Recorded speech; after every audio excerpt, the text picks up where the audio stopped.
Saya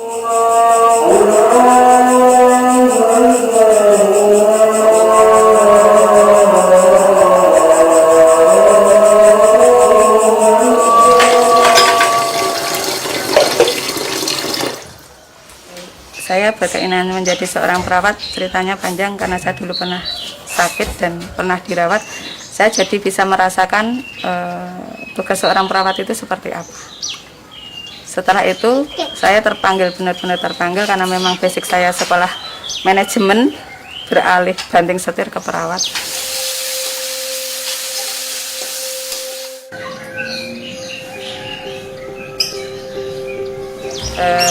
Dalam menjalankan peran ganda, otomatis saya tidak bisa bekerja sendiri, tetap ada dari keluarga, terutama dari bapak yang sangat mendukung saya untuk pekerjaan saya. Dan anak-anak saya biarpun kadang juga timbul miskomunikasi atau karena shift saya yang kadang di luar jadwal, jadi kadang anak-anak tetap protes. Tapi insya Allah tetap jalin komunikasi itu satu kuncinya. Kalau support, alhamdulillah semangat nih Bapak. Setiap hari saya mesti dibikinkan jus, ada jambu, kalau punya jambu, tomat, ataupun jeruk nipis, Jennifer, jeruk nipis sama madu, peras, itu tiap hari saya bawa.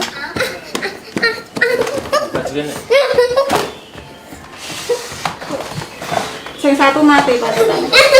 Kok kakak Jawa datang? Kakak Jawa boleh.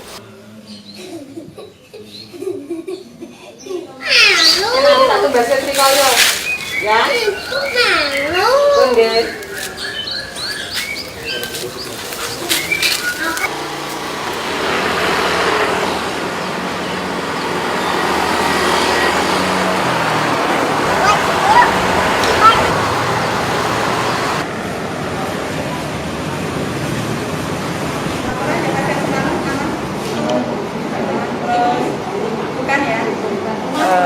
Nek terbesit itu tetap ada Mas, karena naluri dari seorang ibu nih.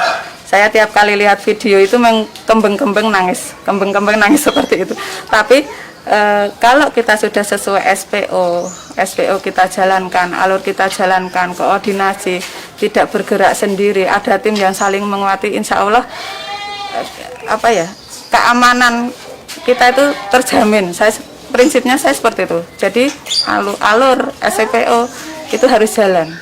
Jangan ditinggalkan alur dan SPO demi menyelamatkan sebuah nyawa. Ini eranya pandemik, bukan era kegawatan seperti itu.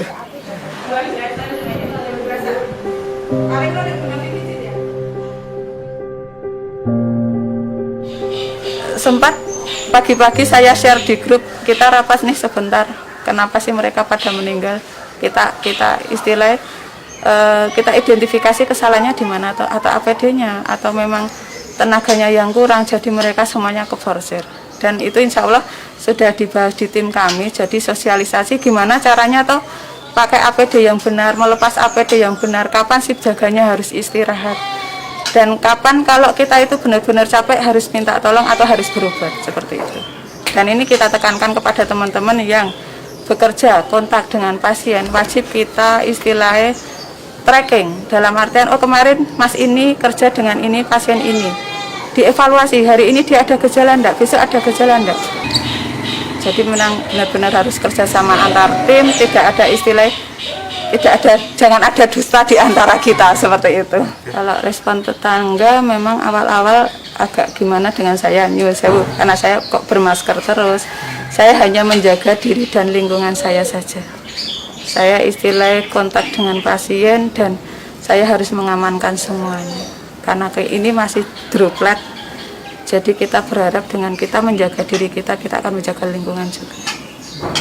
Kalau dikucilkan, alhamdulillah tidak. Juga miris juga, kita udah capek, lelah tenaga, lelah pikiran, dan banyak yang hal terbuang demi mengamankan semuanya, tapi kita pulang-pulang nggak diterima sama masyarakat, itu sesuatu yang sangat membuat kita down. Akhirnya kalau kita down, imunnya turun, ya udahlah kita jadi capek, nggak mau ngapa-ngapain, semangat kita juga akan turun. Kalau saya memaknai pejuang perempuan itu bilang, saya titip anak-anak, seandainya terjadi sesuatu dengan saya, karena kita juga tidak tahu. Semoga apa yang kita kerjakan itu lillah karena Allah, lillah karena ini sudah diamanahkan kepada saya. Lihat ibu berdiri sedang bersusah hati. Air matamu berlinang, mas intanmu terkenang.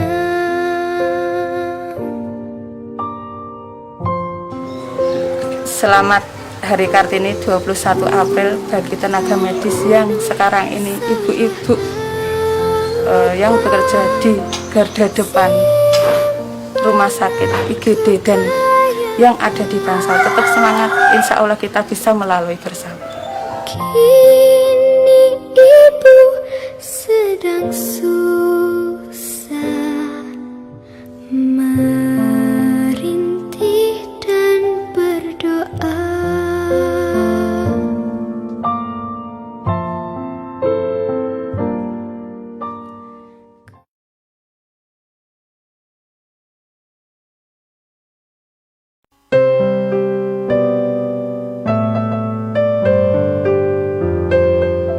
Terima kasih. Mungkin saya bisa menceritakan bagaimana penanganan pasien terakhir kemarin yang bisa sembuh dari COVID-19. Jadi pasien ini datang pada hari Ahad tanggal 12 pukul kira-kira jam 18.30. Kemudian kami terima di ruang isolasi HCU. Pasien diantar oleh perawat IGD. Kemudian pasien karena kondisinya juga bagus sehingga tidak perlu dilakukan pemasangan infus, tapi pasien dipasang IV plak, kemudian diambil serum darah untuk pemeriksaan dan selanjutnya dilakukan pemeriksaan tora foto. Pada saat itu pasien hanya mengeluh batuk-batuk saja, tapi memang untuk hasil swabnya sudah ada 2 kali swab, hasilnya positif. Kemudian selanjutnya pasien tetap kondisinya bagus. Sambil menunggu hasil swab tersebut, pasien tetap dalam kondisi baik, stabil, hanya keluhannya batuk saja. Cuma memang istimewanya pasien ini yang pertama karena masih muda, kemudian yang kedua ini meskipun pasien divonis dengan COVID-19 positif tapi tidak merasakan galau atau fokus memikirkan penyakitnya, enggak, sehingga itu juga merupakan modal untuk kami sebagai perawat dan dokter mungkin ya, jadi punya semangat untuk kerjasama dengan pasien agar bisa sembuh. Kemudian pasien ini juga pemicu, kemudian mungkin juga bisa imunnya itu tidak turun karena pasien itu selalu pulang untuk esok harinya. Jadi pasien dibolehkan pulang pada hari Kamis. Administrasi selesai, kemudian kerjasama dengan humas, pasien diantar pulang oleh PKU dan didampingi oleh petugas humas untuk edukasi di tempat tinggalnya. Perkenalkan, nama saya Rifki. Sebelumnya saya sebagai pasien positif dan sekarang saya sudah sembuh. Nah, saya dirawat di Rumah Sakit PKU Bantul.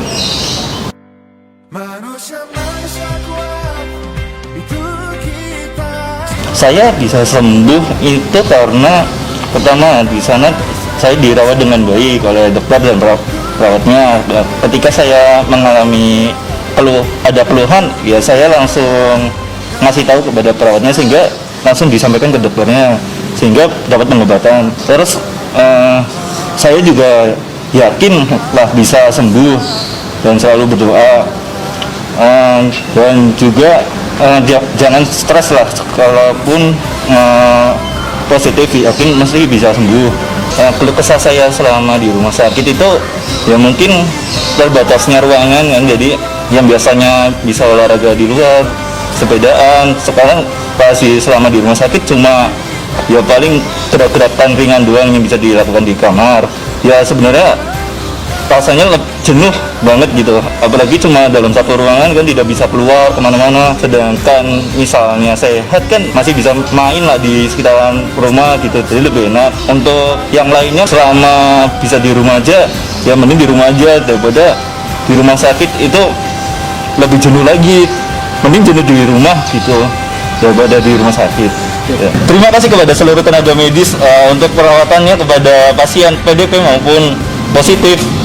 Selalu semangat untuk menyembuhkan pasien.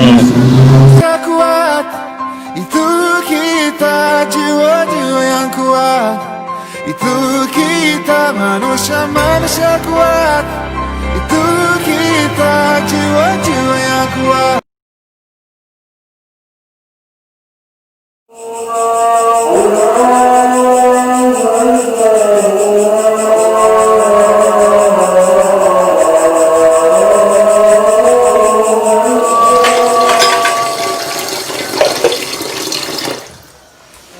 Saya berkeinginan menjadi seorang perawat, ceritanya panjang karena saya dulu pernah sakit dan pernah dirawat.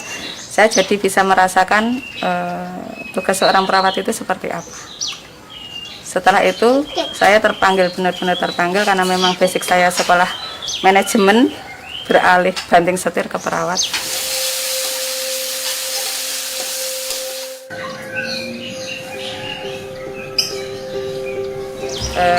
Dalam menjalankan peran ganda, otomatis saya tidak bisa bekerja sendiri, tetap ada dari keluarga, terutama dari bapak yang sangat mendukung saya untuk pekerjaan saya. Dan anak-anak saya biarpun kadang juga timbul miskomunikasi, atau karena shift saya yang kadang di luar jadwal, jadi kadang anak-anak tetap protes. Tapi insya Allah tetap jalin komunikasi, itu satu kuncinya. Kalau support, alhamdulillah semangat nih bapak. Setiap hari saya mesti dibikinkan jus, ada jambu, kalau punya jambu, tomat, ataupun jeruk nipis, Jennifer, jeruk nipis sama madu, peras, itu tiap hari saya bawa.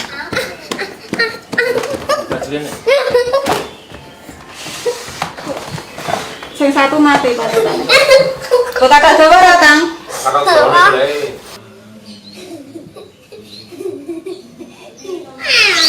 Satu basket trikoyo. Ya.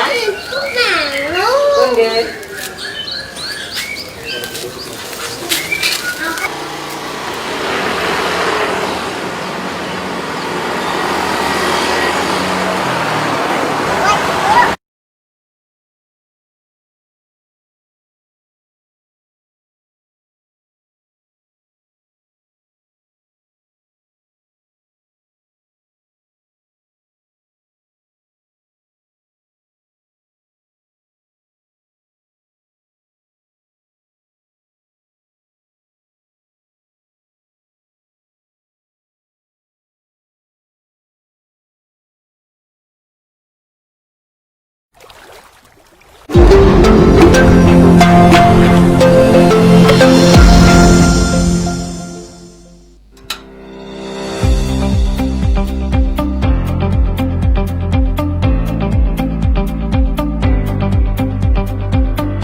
Assalamualaikum warahmatullahi wabarakatuh. Berjumpa kembali dalam acara layanan kesehatan klinik online Rumah Sakit PKU Muhammadiyah Bantul yang disiarkan langsung dari Studio 4 Rumah Sakit PKU Muhammadiyah Bantul.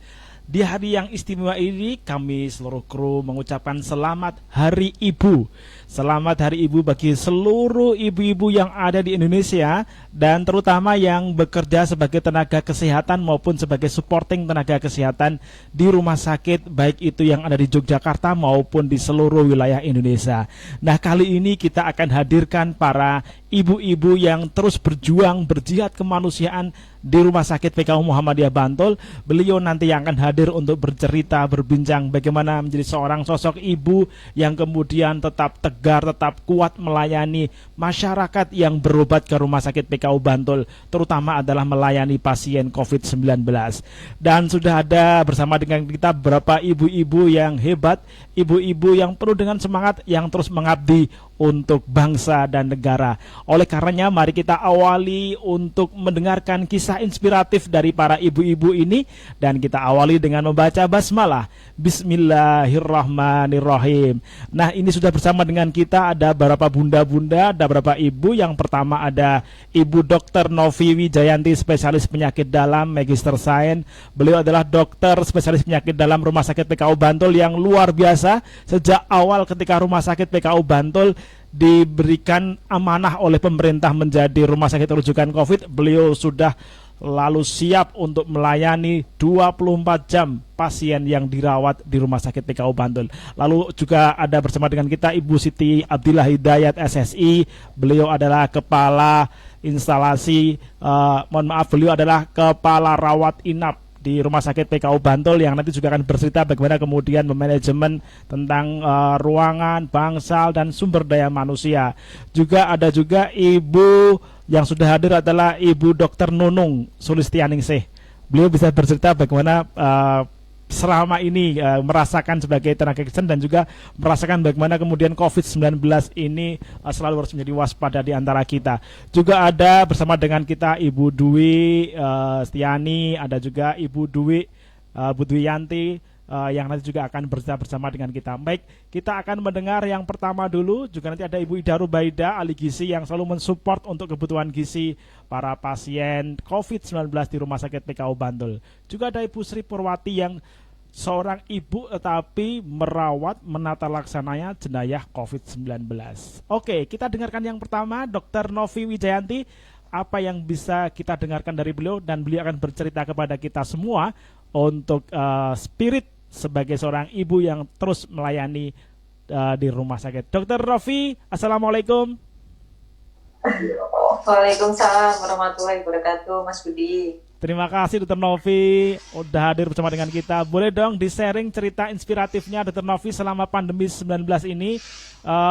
Bu Dokter, apa sih kisah yang bisa dibagi kepada seluruh masyarakat di Indonesia terkait dengan perjuangan nakes yang Dr. Novi dan teman-teman lakukan? Monggo Dr. Novi, ditunggu ceritanya. Pak, waktunya berapa lama nih Mas Budi? Ini waktunya kita hanya berbagi, Dr. Novi, waktunya hanya 2 menit. Nanti kalau nggak dikasih waktu, saya nanti lama ceritanya. Waktunya 3 menit dok, 3 menit. Silakan, 3 menit dokter. Oke, 3 menit. Ya, nanti singkat aja ya. Oke. Bismillahirrahmanirrahim. Assalamualaikum warahmatullahi wabarakatuh. Ya, terima kasih Mas Budi dan tim yang mengadakan acara yang cukup inspiratif juga pada siang hari ini bersama teman-teman semua yang hadir di siang hari ini. Teman seperjuangan ya, teman satu posisi ya, di sini kita sama-sama seposisi sebagai seorang ibu dan juga seorang istri. Ya, kalau pengalaman saya sendiri di sini karena saya posisi sebagai dokter ya, dimana ketika di awal pandemi sampai saat ini banyak sekali terjadi perubahan, karena memang kondisi saat ini juga sangat berbeda ketika di awal-awal ya, karena sekarang kasusnya juga semakin banyak untuk terutama khususnya di daerah Bantul ya Mas Budi ya. Jadi gimana saya benar-benar merasakan perbedaan merawat pasien yang dulu awalnya cuman jumlahnya berapa, ketika kita awal buka bed isolasi hanya sekitar 8, 10, sekarang sampai 20-an bed, nanti Bu Abdillah nanti yang bisa tepatnya. Jadi ya gimana sebenarnya inspiratifnya gimana posisi kita sebagai seorang ibu, dan kita di satu sisi punya tugas dan amanah yang harus diemban ya. Ya mungkin yang bisa dipetik gimana kita bisa bisa menjalankan segala tugas dan amanah itu dengan ikhlas. Itu aja sih Mas Budi. yang ikhlas itu sudah mewakili semuanya. Ikhlas itu bisa di situ ada tanggung jawab, ikhlas itu di dalam sudah ada komitmen juga. Jadi intinya kalau kita bisa ikhlas, ya insya Allah bisa dijalani, walaupun secara manusiawi wajar kita pasti akan mengeluh ya, yang namanya capek lah, yang nggak bisa ngurus anak secara total, itu manusiawi sekali. Tapi insya Allah kalau memang kita itu sudah ikhlas, bisa menjalani dengan baik, ya insya Allah nanti sudah ada yang menggantikan yang lebih baik juga. Itu aja sih Mas Budi mungkin. Baik, terima ada kasih yang Dokter perlu Novi. Ini ceritanya keren sekali ya. Tadi bagaimana kemudian 9 bulan posisi beliau sekarang juga punya putri apa putra ya dok ya? Punya putri yang cantik. Putra. Oh putra ya, punya putra. Usianya 2 tahun Mas Budi. Ya, jadi Dokter Novi ini juga telah memiliki putra 2 tahun yang lagi ganteng-gantengnya. Tentu ada dinamika ketika Dokter Novi. Satu lagi dok, cerita ketika pulang ke rumah, ada nggak rasa was-was putranya tertular atau terinfeksi gitu dok? Ya, ada sih Mas Budi. Dulu waktu yang berbeda sekali itu, dulu pernah saya mengisolasi diri waktu awal pandemi ya, karena masih ada kekhawatiran gitu. Jadi saya tuh dulu waktu awal pandemi itu menjauhkan diri dari putra saya. Jadi ya nggak campur gitu loh. Waktu tahu, ternyata pasien saya positif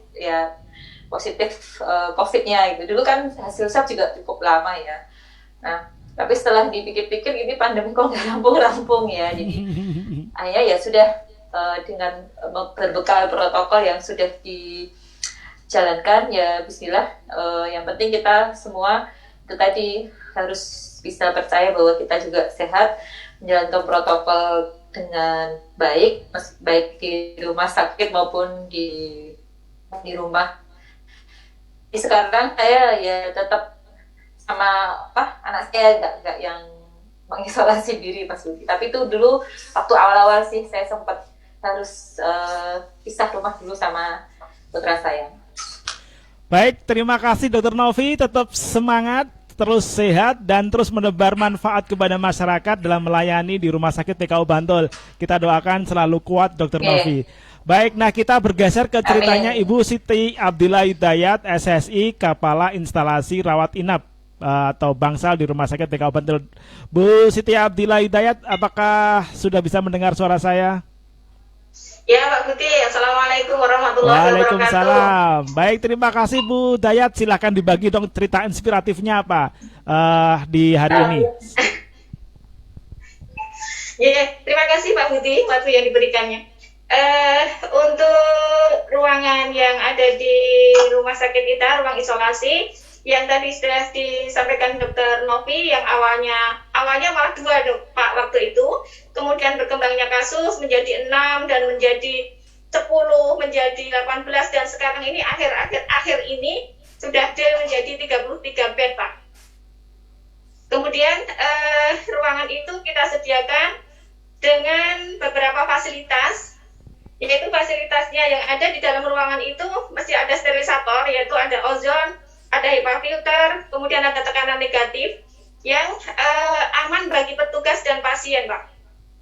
Itu di setiap ruangan seperti itu. Nah, ruangan itu dikategorikan menjadi 3, yaitu ruangan yang untuk pasien confirm, kemudian ruangan untuk isolasi yang pasien suspek, kemudian ruangan yang untuk pasien kritikal, Pak. Tapi standarnya sama. Ada standar ruang isolasinya sama seperti tadi.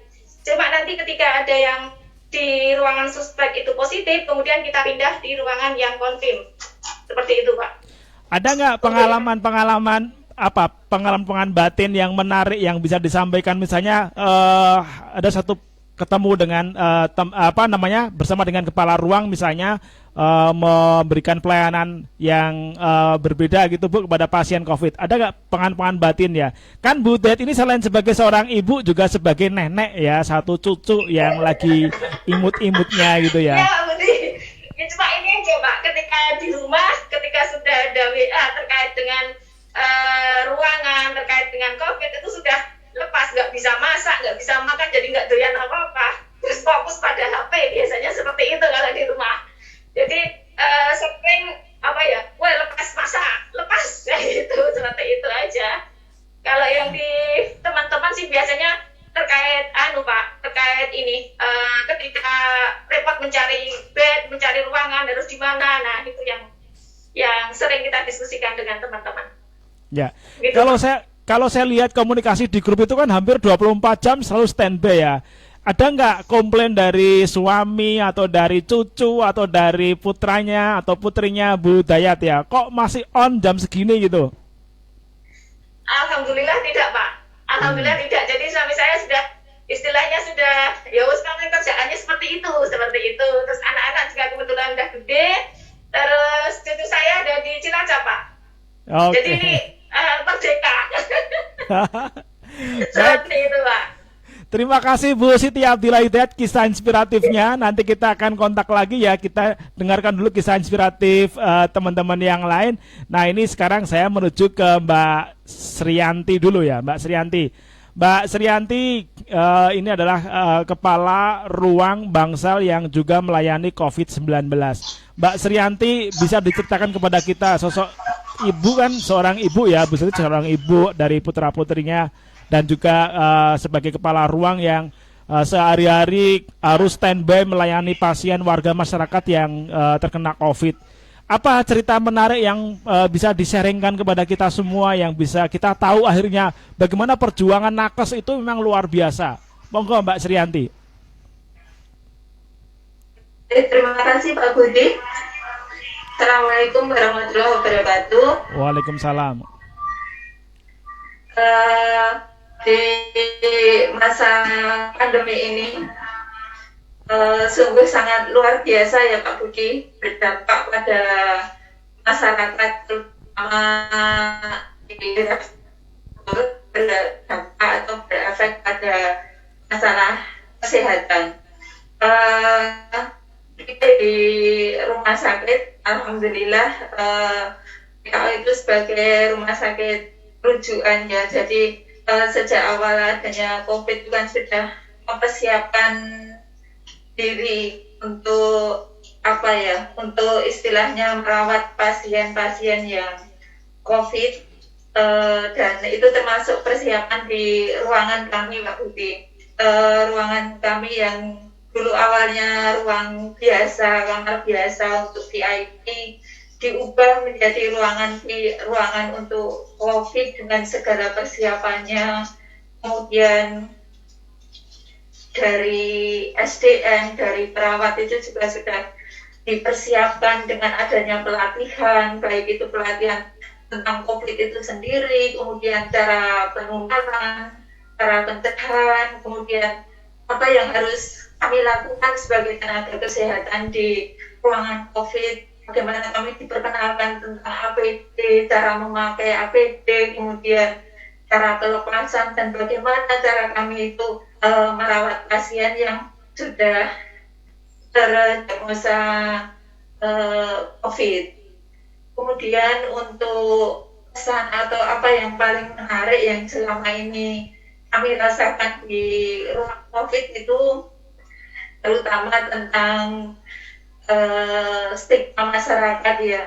Awal-awal kita merawat pasien COVID itu ada masyarakat yang menolak kami sebagai tenaga perawat untuk pulang ke rumah, seperti itu pernah juga dialami oleh teman. Kemudian saya sendiri sebagai kepala ruang itu paling berkesan itu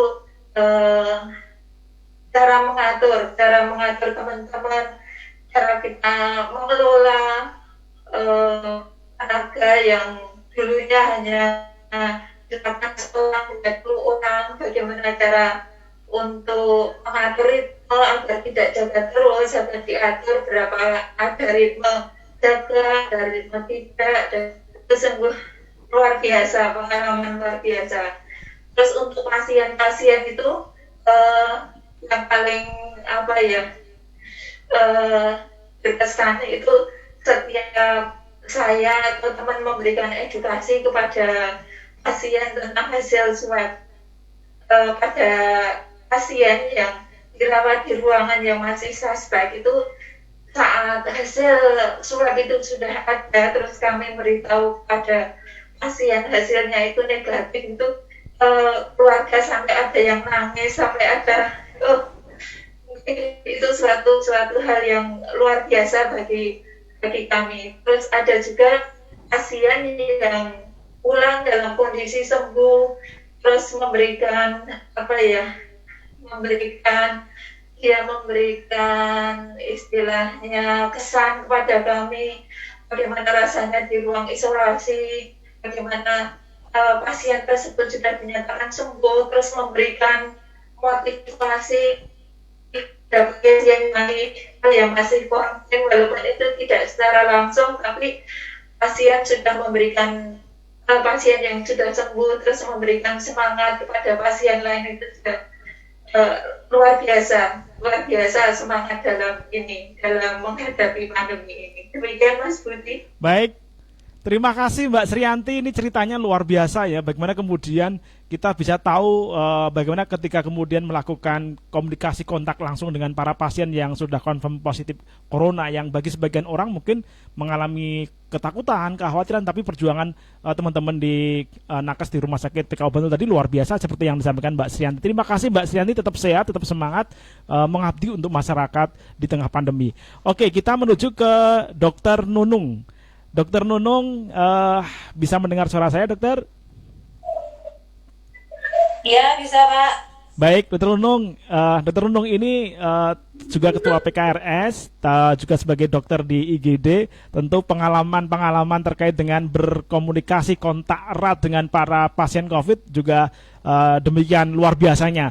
Bisa dibagi Dok, di saat apa kemudian muncul kekhawatiran yang sangat tinggi, walaupun dokter adalah seorang dokter, tapi kan juga manusia yang memiliki kekhawatiran. Seperti apa saat kemudian di awal-awal gitu berhadapan dengan mereka, Dok? Ya mungkin sebelumnya Assalamualaikum warahmatullahi wabarakatuh. Waalaikumsalam warahmatullahi wabarakatuh. Tentu saja kan kita sebagai tim IGD ya, terutama saya kan di IGD maupun di Bangsal juga, tentunya kami merasakan ada sedikit perbedaan ini suasana ketika dulu awal-awal COVID, seperti tadi yang disampaikan oleh Dr. Novi, bahwa pasien masih bisa kita pilah-pilah, artinya masih jumlahnya masih belum terlalu banyak seperti itu ya. Sedangkan kondisi seperti saat ini, pasien-pasien suspek COVID maupun probable COVID maupun yang sudah confirm itu kan semakin banyak. Jadi untuk itu ketika berada di jaga IGD pun kita harus selalu ada perasaan was-was, tapi juga kita tetap harus semaksimal mungkin ya melakukan perlindungan diri gitu. Sebenarnya itu sudah baik apa yang kita lakukan yang di IGD, dari fasilitas rumah sakit, persediaan APD, dan juga dalam sistemnya ya, sistem untuk perujukan pasien-pasien suspek COVID itu. Nah, tentunya ada suka duka ya selama ini ketika kita berada di ketika sedang menghadapi pasien yang suspek COVID seperti itu, tentunya kita takut nanti akan tertular dan sebagainya itu Pak. Tapi tetap harus kita lakukan protokol sebaik-baiknya.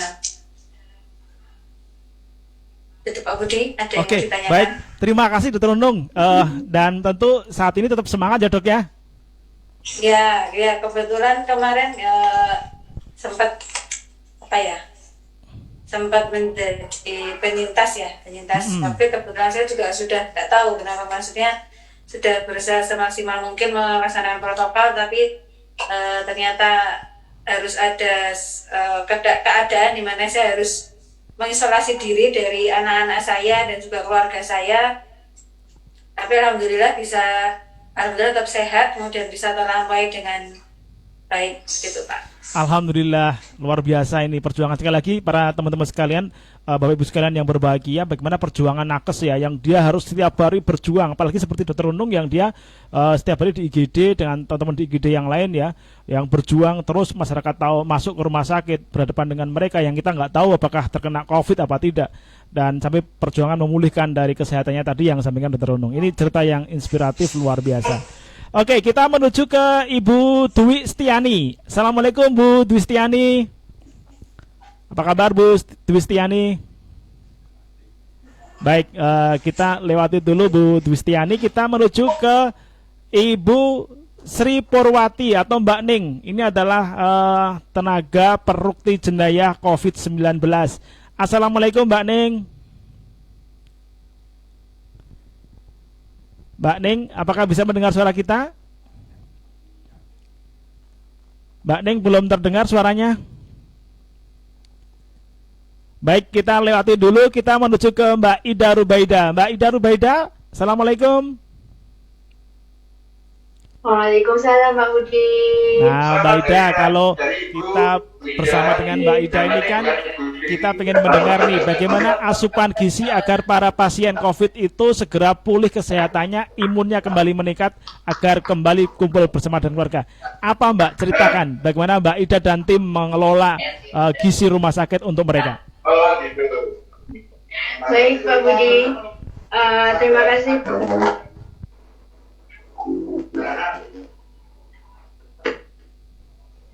Terima kasih Pak Budi. Baik, untuk saya sebenarnya mungkin berbeda dengan ibu-ibu yang lain tadi ya Pak Budi. Kalau beliau-beliau dari bu dokter atau mungkin dari perawat, beliau-beliau kontak langsung dengan pasien COVID. Kalau kebetulan saya memang tidak kontak langsung dengan pasien COVID.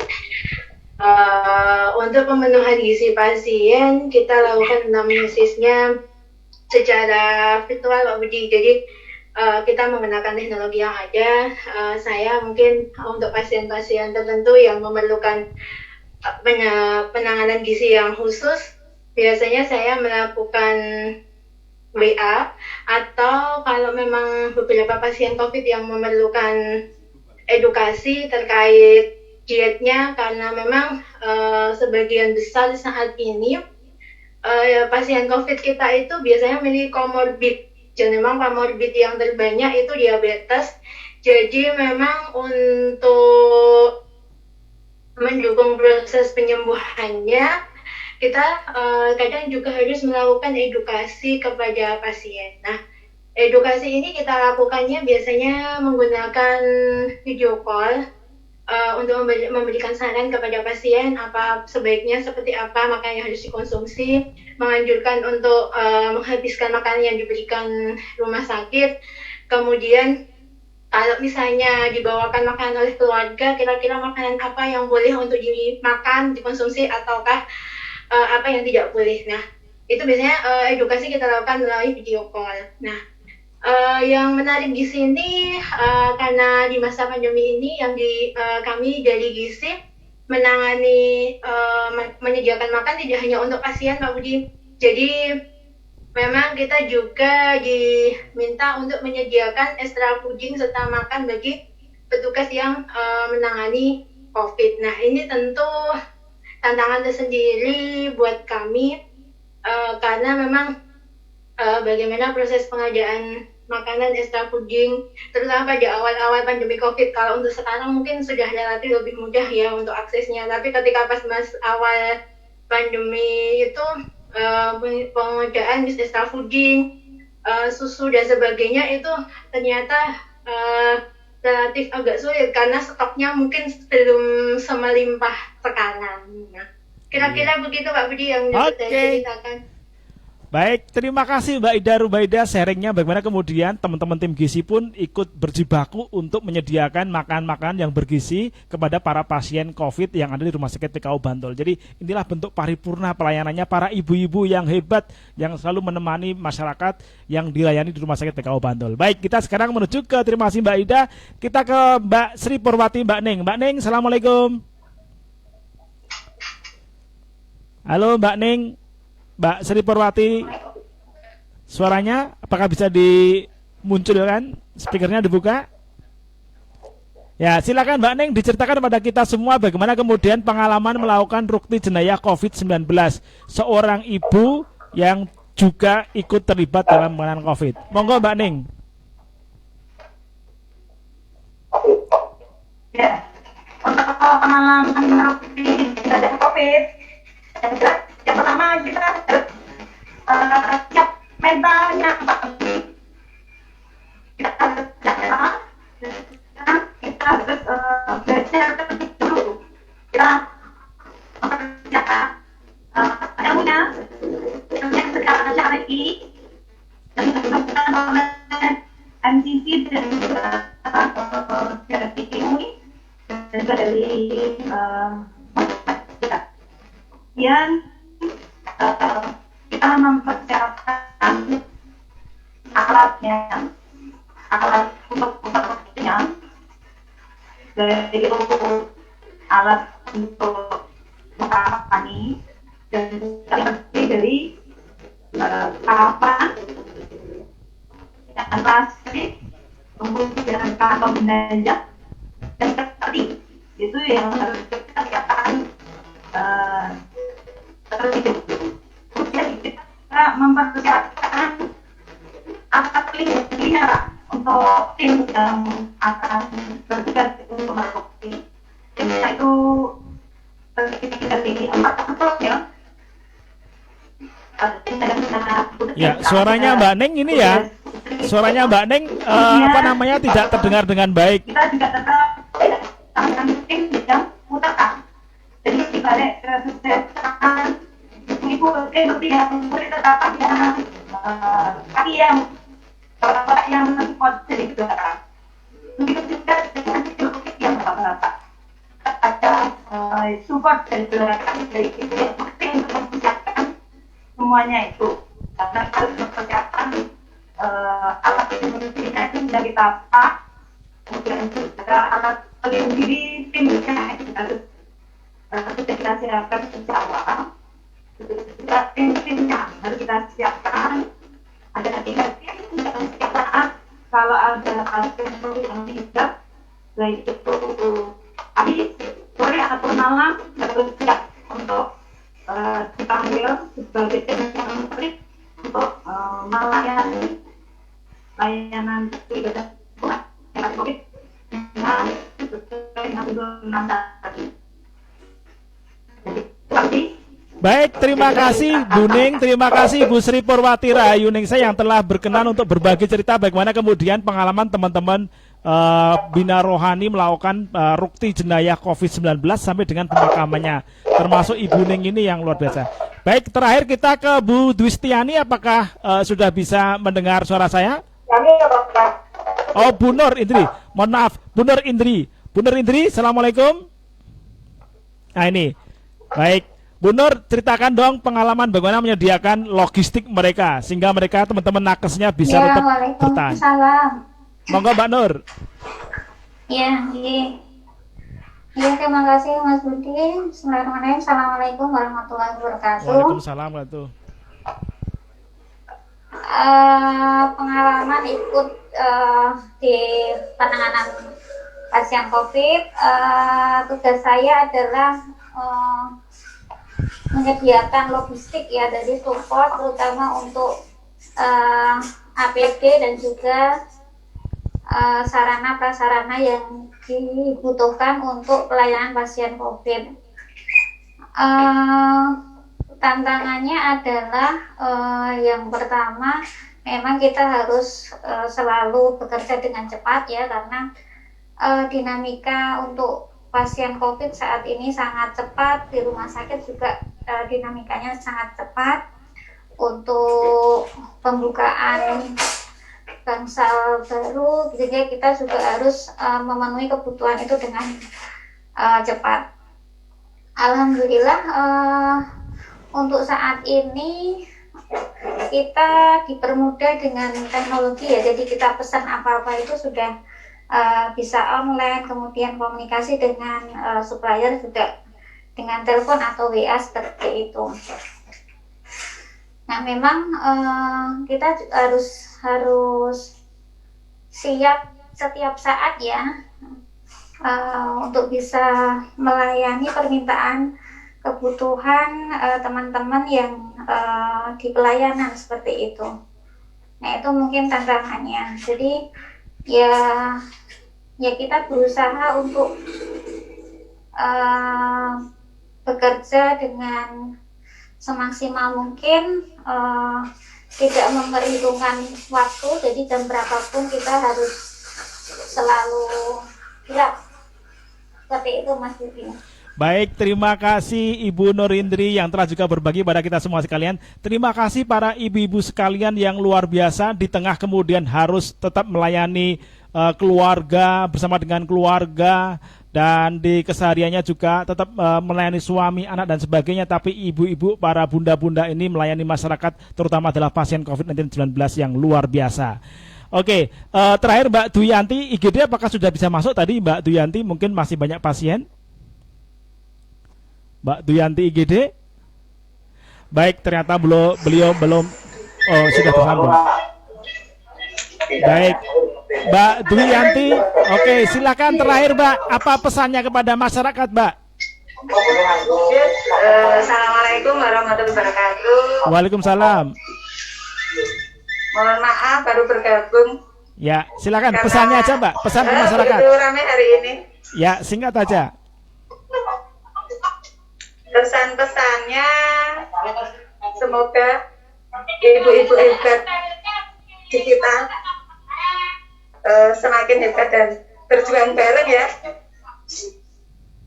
Berjuang bareng di era pandemi ini memang semuanya harus jalan bareng. Semuanya hebat dan saling kita kuati antar tim, tidak hanya IGD tapi semuanya yang ada di unit juga. Selamat Hari Ibu buat semua, buat Dr. Nunung, semangat ya, ya Allah, kangen. Ini saya jajar sama Mbak Atung ini loh.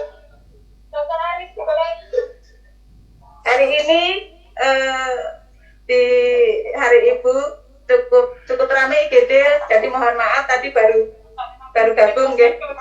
Baru sempat gabung, jadi tidak menyimak dari awal, tapi tetap semangat untuk ibu-ibu semua. Bismillah, lillah, insya Allah kita dilindungi semua. Amin, amin ya Rabbil Alamin. Amin.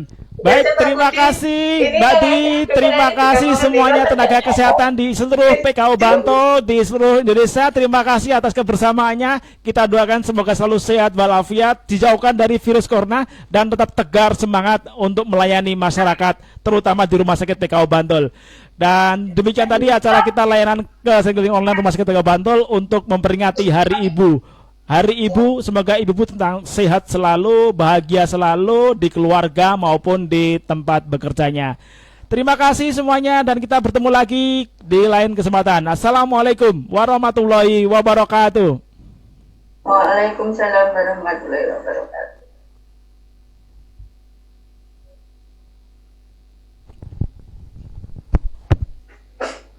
Terima kasih.